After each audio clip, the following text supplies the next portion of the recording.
This is Bumping Into, where we have interesting conversations with people from all walks of life.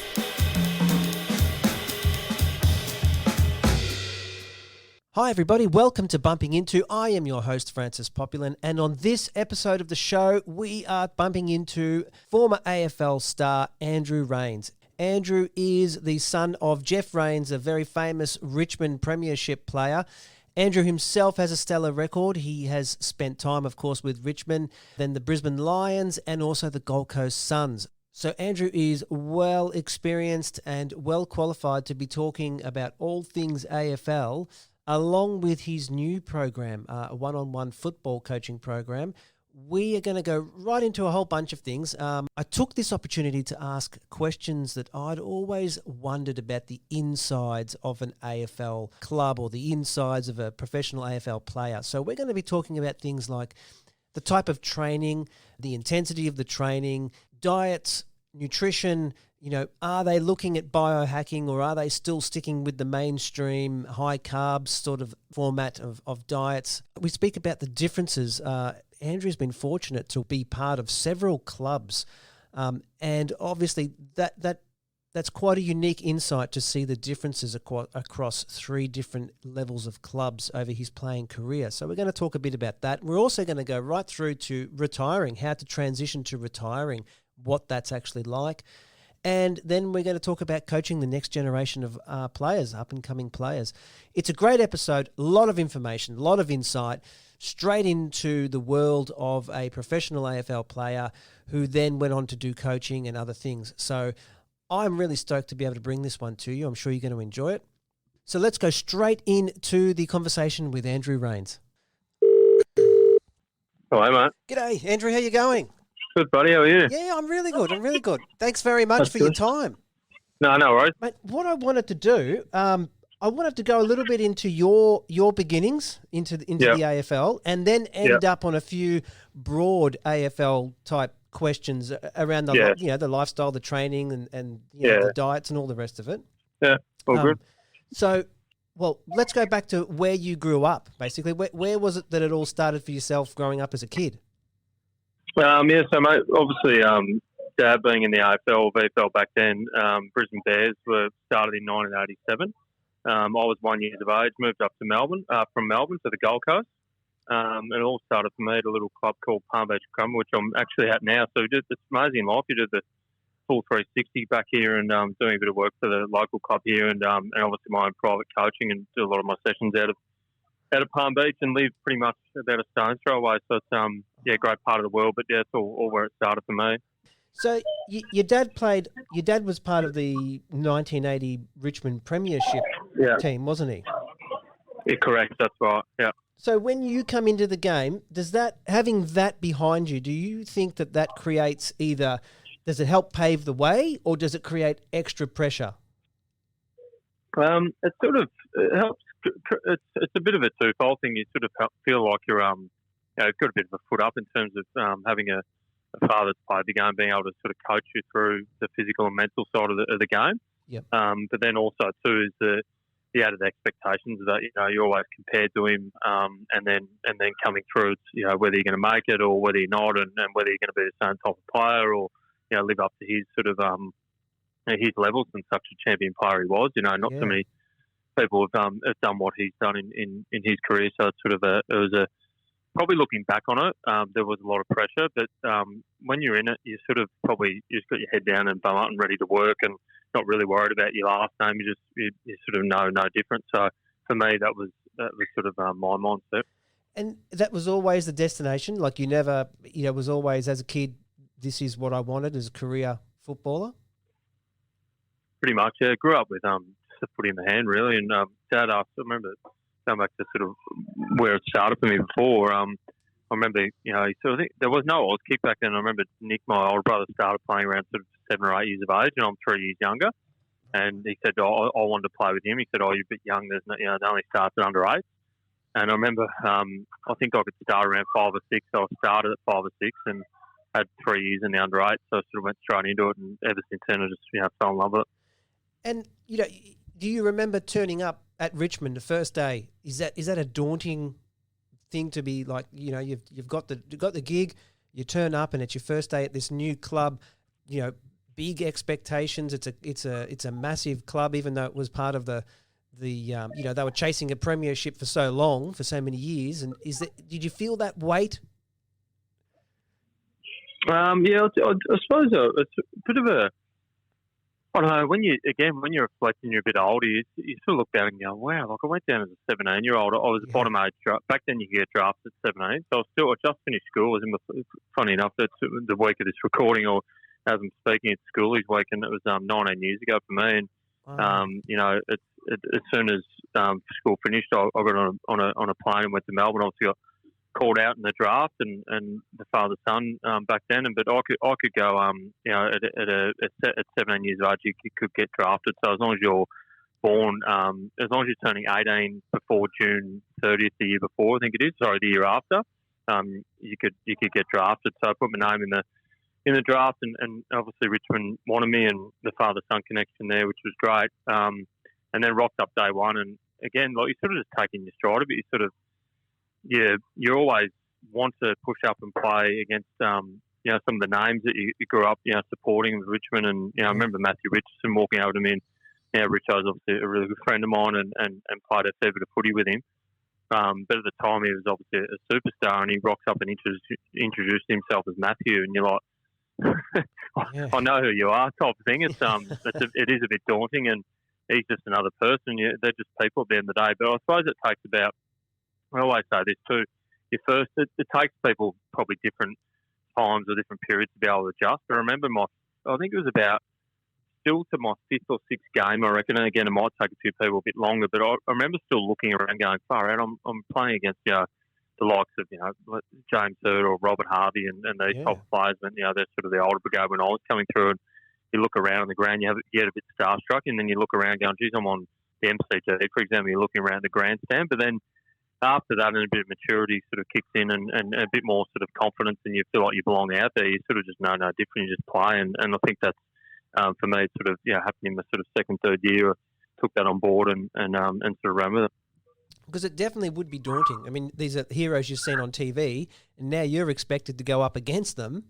That would be very daunting for the first year, I would imagine. So, absolutely, yeah, exactly. So that was a bit of a moment where you sort of sit back and reflect a bit now, and then in sort of my second, third year, I became runner-up in the best and fairest of Richmond, and the rising star that year, and then it was a big year for me. 2006, I went over to Ireland to play international rules for Australia. Got fortunately selected, and I was one of the youngest players on tour, and I was touring with the likes of Barry Hall and Justin Fletcher and Fev, the infamous Fev story that was going around then, and Fev was over in that trip, and then was fortunate enough to room with Michael Voss. It was his last ever game, really.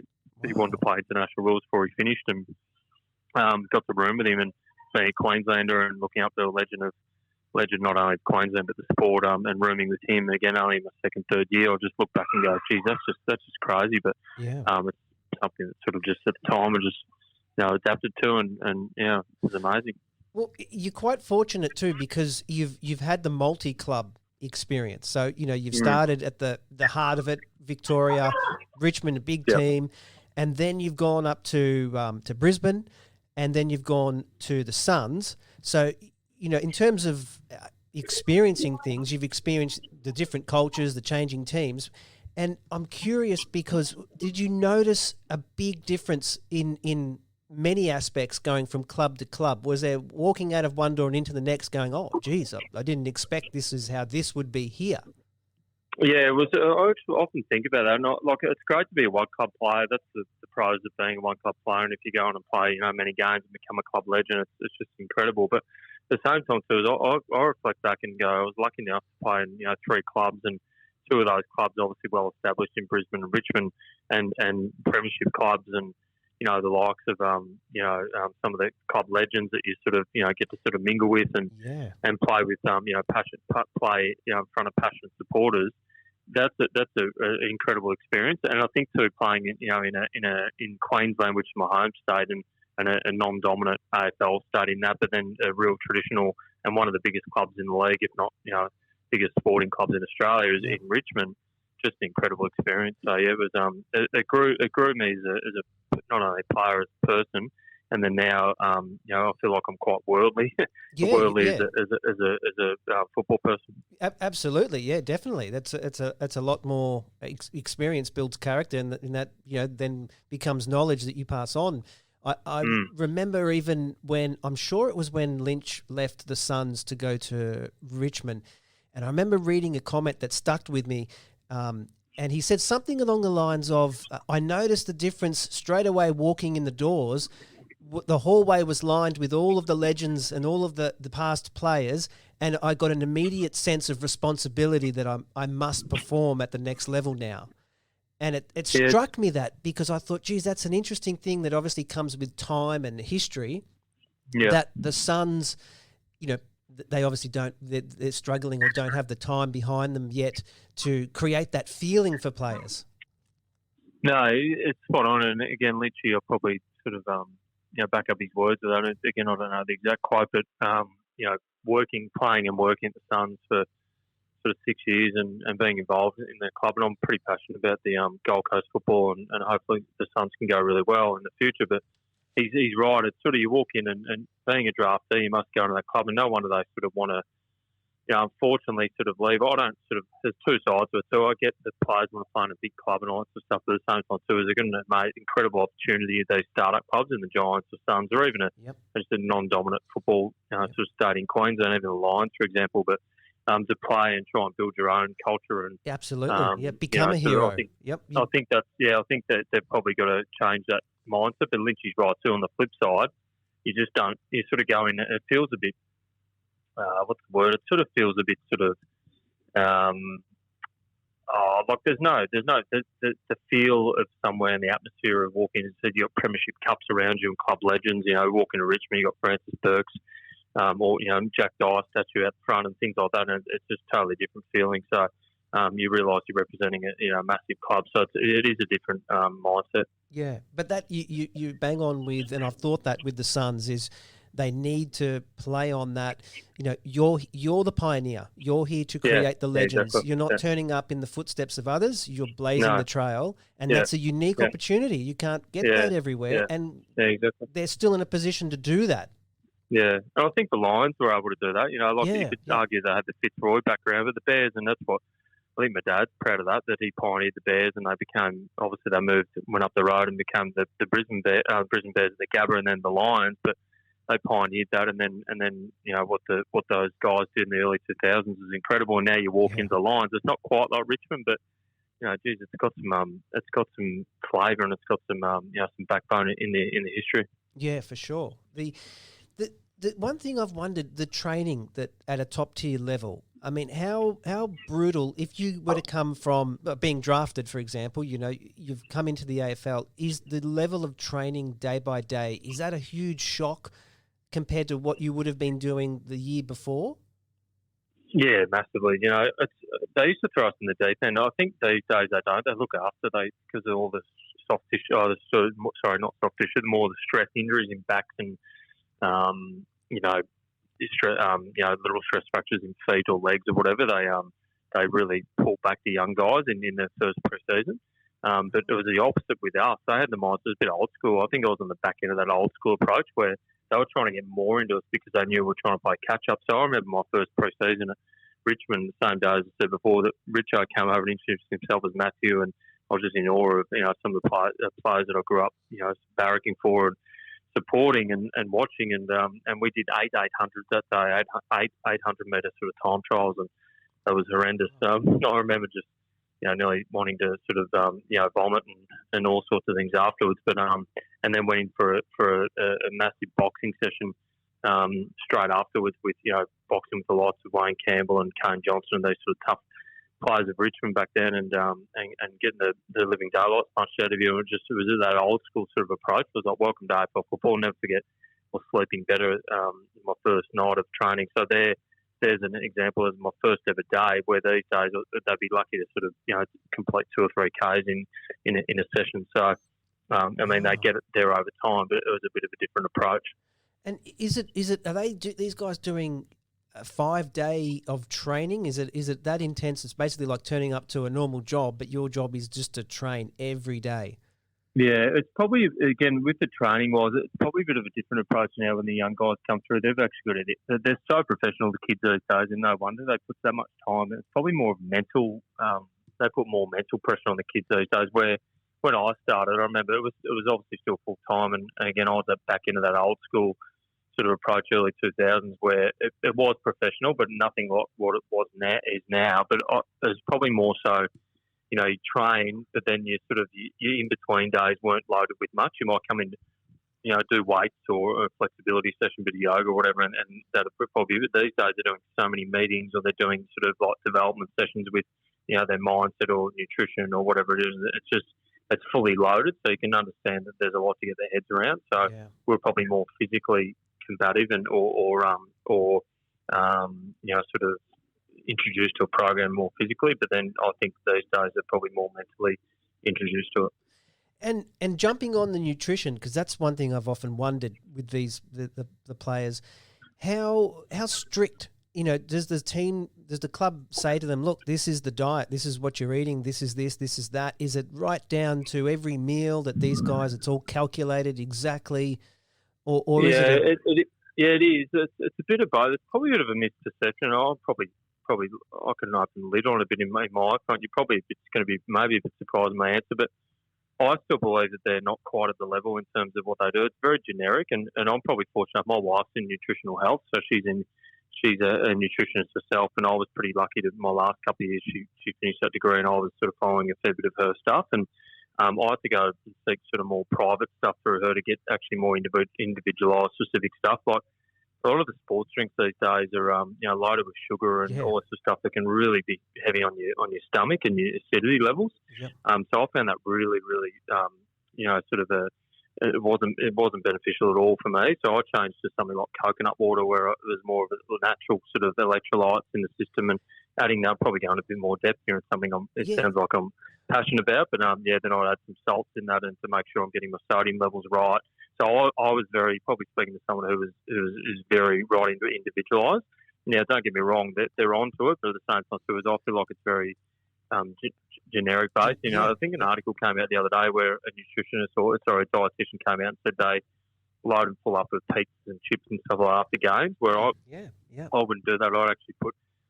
You don't really want to eat healthy food after you don't feel like it, but I'd try and eat something a bit more sort of healthier, which was high in fat or whatever, that you got your sort of a bit of your junk, you know, kick out of. But at the same time too, that's your most important hours to recover, 24 to 48 hours after. Yeah. So I still feel like there's a bit of way to go. But at the same time too, as I know what you're saying, we got smashed with skin folds, trying to get them under. There was a lot of anxiety around skin fold tests, which I don't know they do anymore. And you used to end up in the fat club if you're overweight, over your skin folds to a certain level, and you just have to do extra sessions to get that down coming back from pre-season. So those things were really, really strict. And then, you would go on it.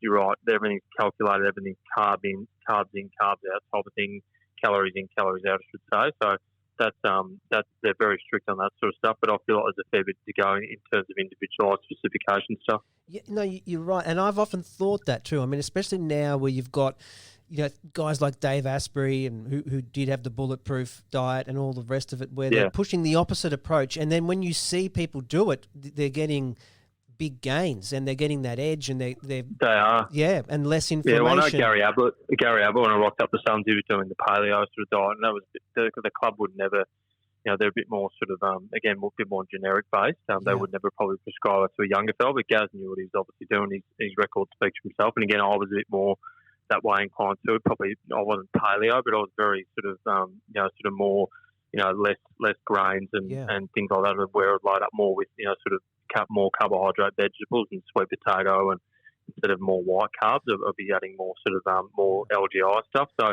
that was something I was. Yeah, you're right. It's probably it's getting out there more, but it's probably more individual. The individuals probably going to seek a bit more, you know, things to help themselves. So, and you're always looking for that edge as a player too. Like I don't want to do everything my teammates or competitors do. I want to do something different that's going to give me another percent that I'm going to be better than them at. So it was something else I took on board. Which is it, yeah. And on that, I listened to is it Tom McDonald from Melbourne talk about his carnivore diet and how that completely changed his recovery times, and his speed and his strength, Absolutely. and all the benefits he got from that, and while going against what he was being told, come home and eat pasta and rice and grains. Yeah, well, that's the thing. Yeah,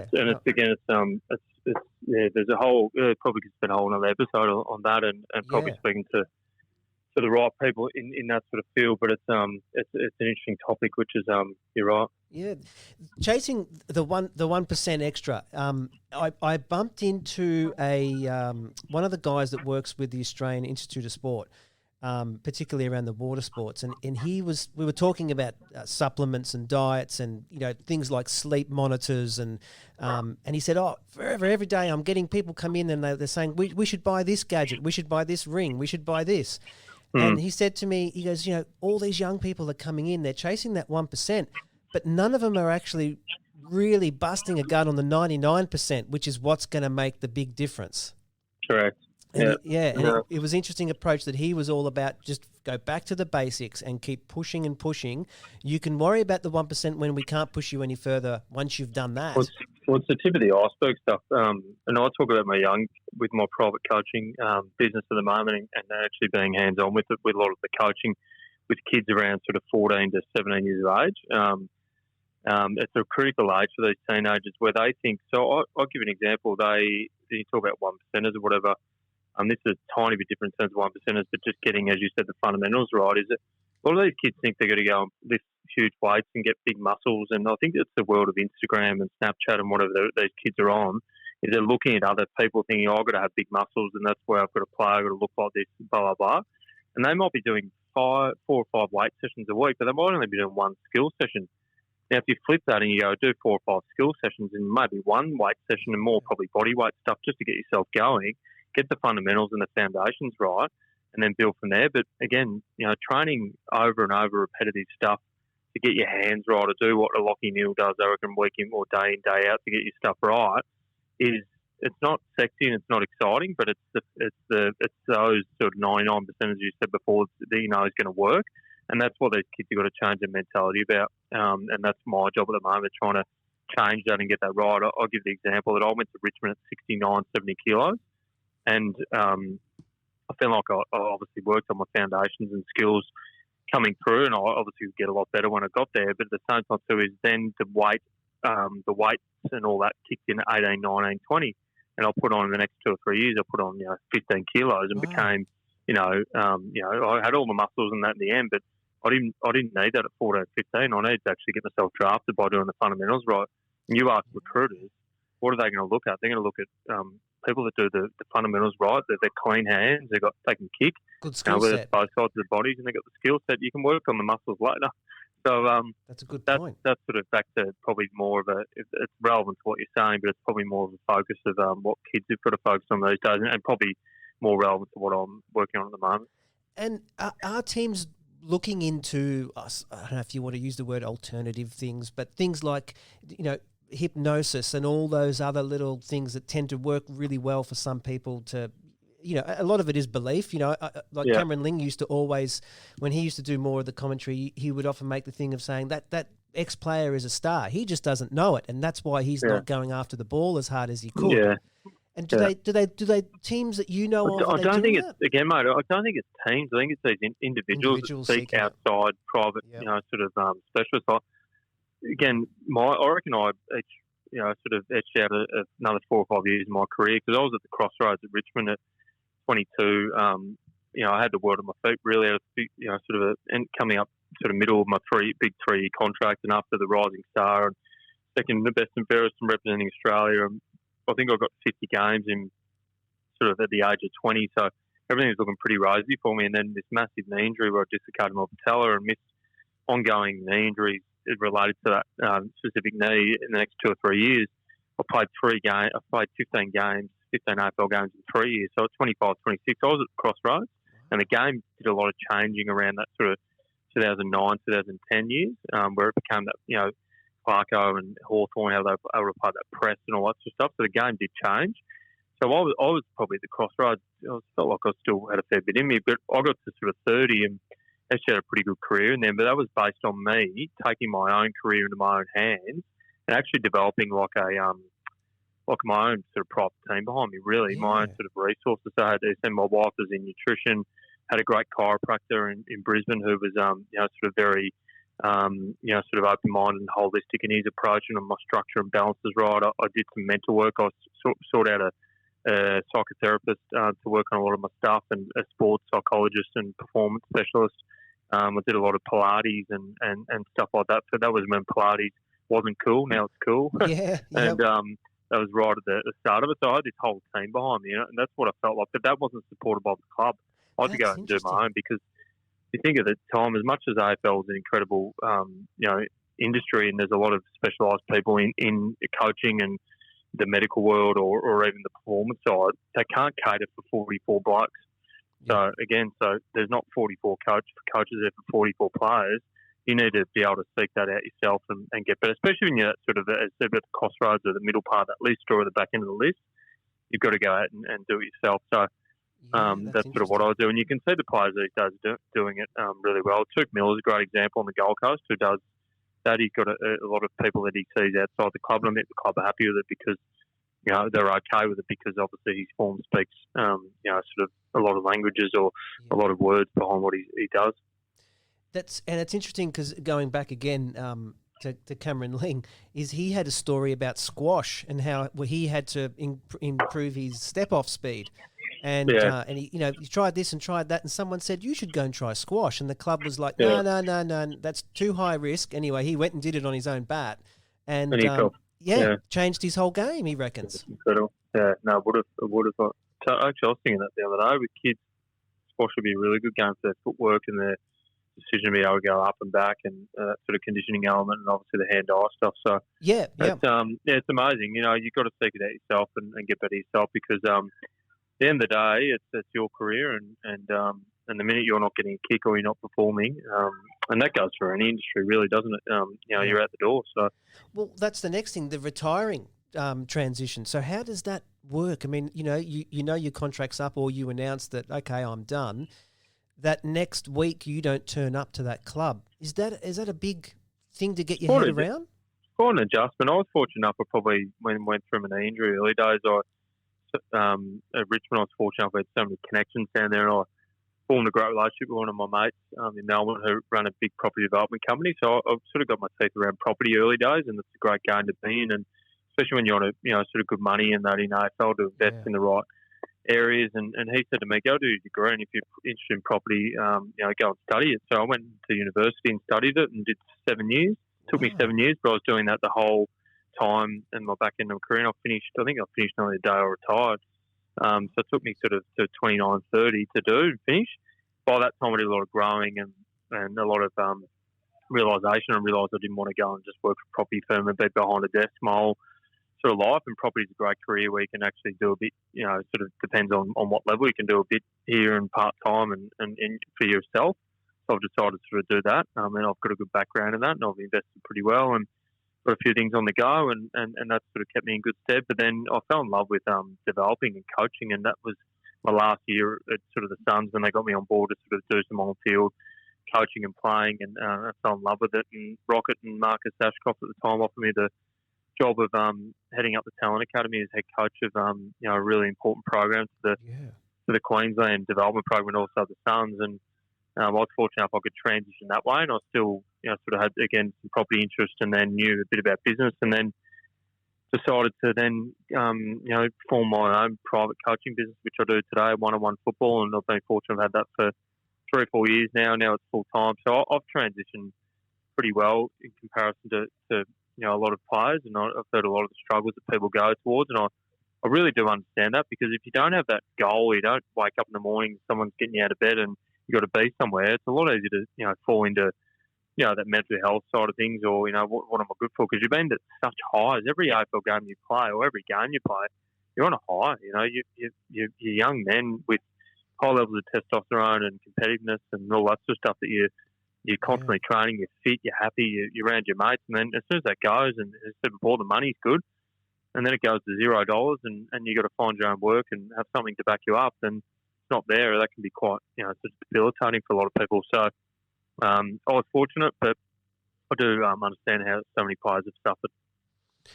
And obviously now, as you've done coaching, and I know you do one-on-one coaching, and this might be a hard question for you to answer, but something I've always wondered about coaching is, tell me, well, the two things I've got for you is, one of them is that if you look at the approach guys, say Nathan Buckley versus Stewie Dew, I don't know either of them, but they're very different personalities. Yeah.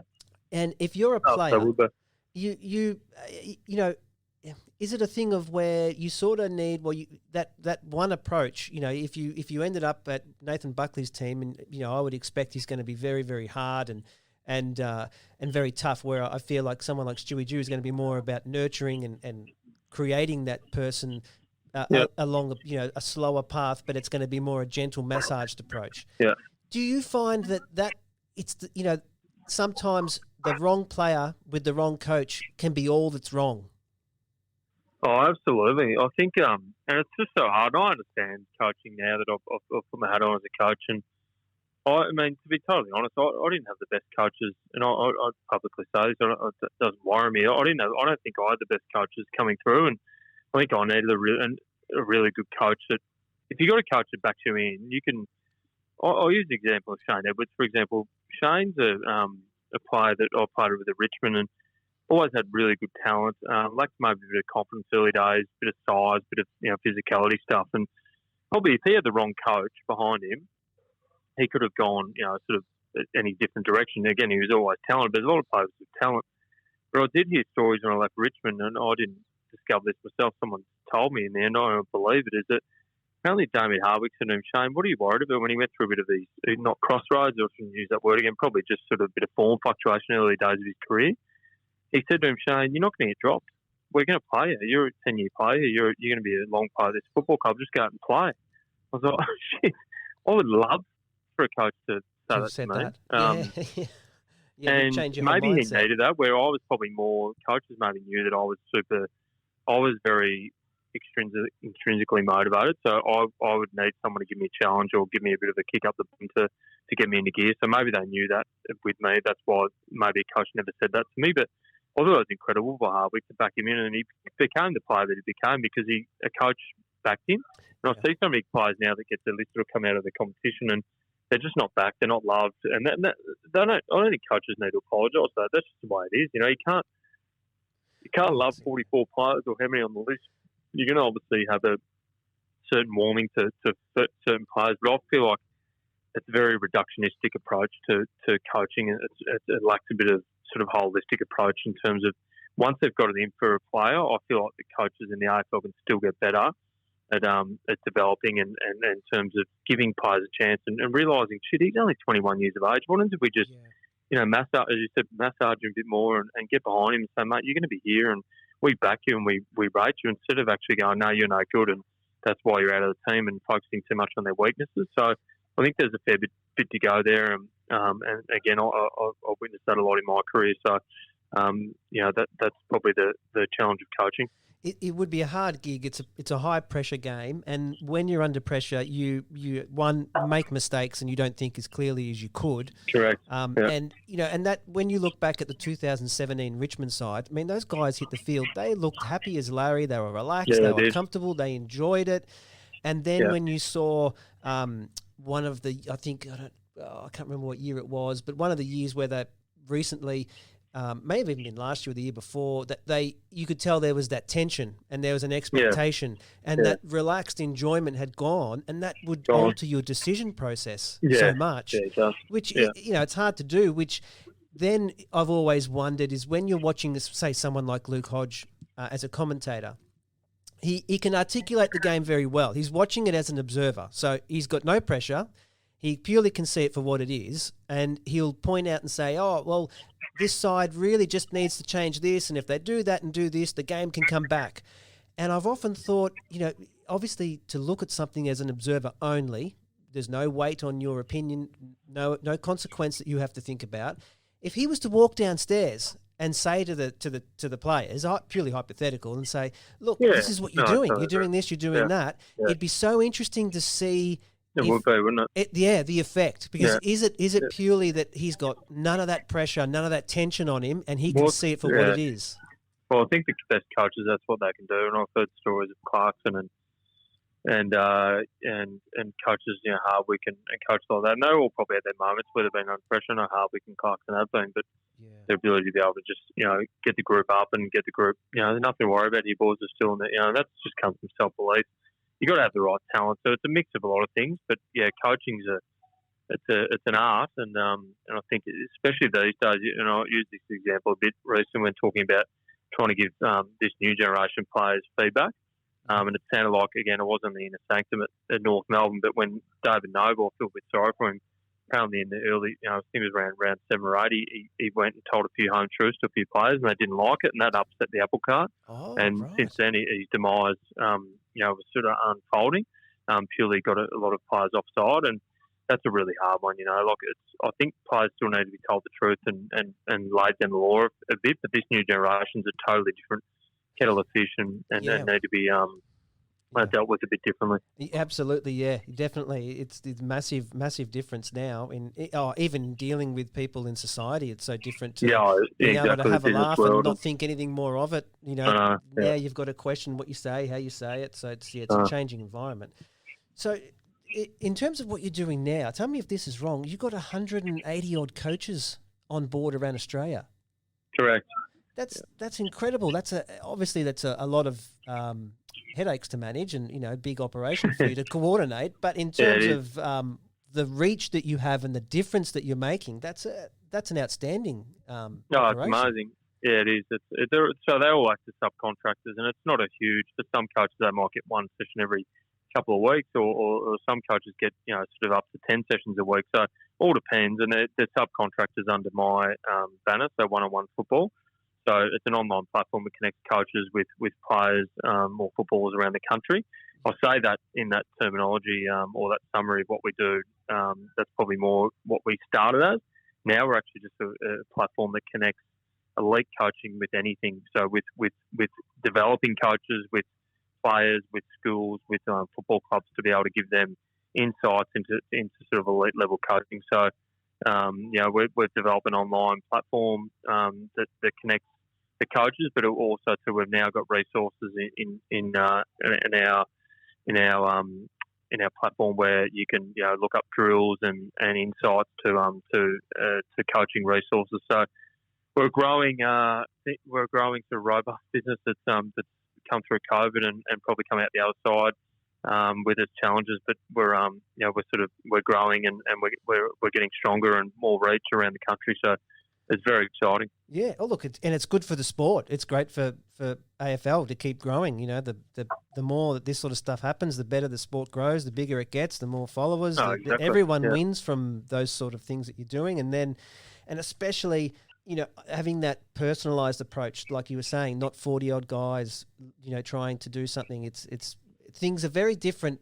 I know when I was young, if I had the ability to do more things one-on-one or smaller groups, it wouldn't have been as intimidating and I would have been more involved in sport. You're right. And it's just a balance. You still got to have your club training and squad training. But the idea grew. I mean, it's not a groundbreaking idea. It's just putting it all together, what I've done. But it's the ability to be able to connect with a person of someone, as I speak about coaching for, that you really like, and the parents probably too. Parents are a huge thing to our business too, because they want to feel like their kids have been nurtured in the right way, and they feel like they may, fall between the cracks if there's 40 kids at training on a Thursday night, but then they go to a one-on-one session and they've got that extra sort of connection to the game, and that's helping them on weekends. So that's sort of what we do, and very proud of that. Yeah, definitely. Oh, and the confidence building. Take a skillful, shy kid and give him a bit of confidence, and his whole world changes. And that can only happen in one-on-one small group. Yeah, correct. Spot on. Andrew, thank you so much. I really appreciate your time, especially in the middle of this Saturday. Mate. That's unreal. Oh, good. Thanks, mate. Thanks, mate. Bye. Thanks very much for sticking to the end of the show. If you would like to find out more, you can head over to bumpinginto.com.au. There is more information about this episode. There's a link to the program, the one-on-one football coaching program that Andrew is running. And you can find all past episodes across a whole range of topics as well. I have one favour. If you did like the episode and you think someone else would like it, can you please share it? It's the only way the show's going to grow. And that's all that I'm really worried about, is if that there is someone out there that you think would enjoy it, get some sort of interest out of it, take something away from it. Please do share it with them. If you are able to leave a 5-star review, I would be very, very grateful. The way the system works is that basically only 5-star reviews matter. So if you are able to leave a 5-star review on your podcast platform, that would be really appreciated. But the main thing is just sharing it if there's someone you think likes it. Thanks very much for stopping by, and I will catch up with you on the next one.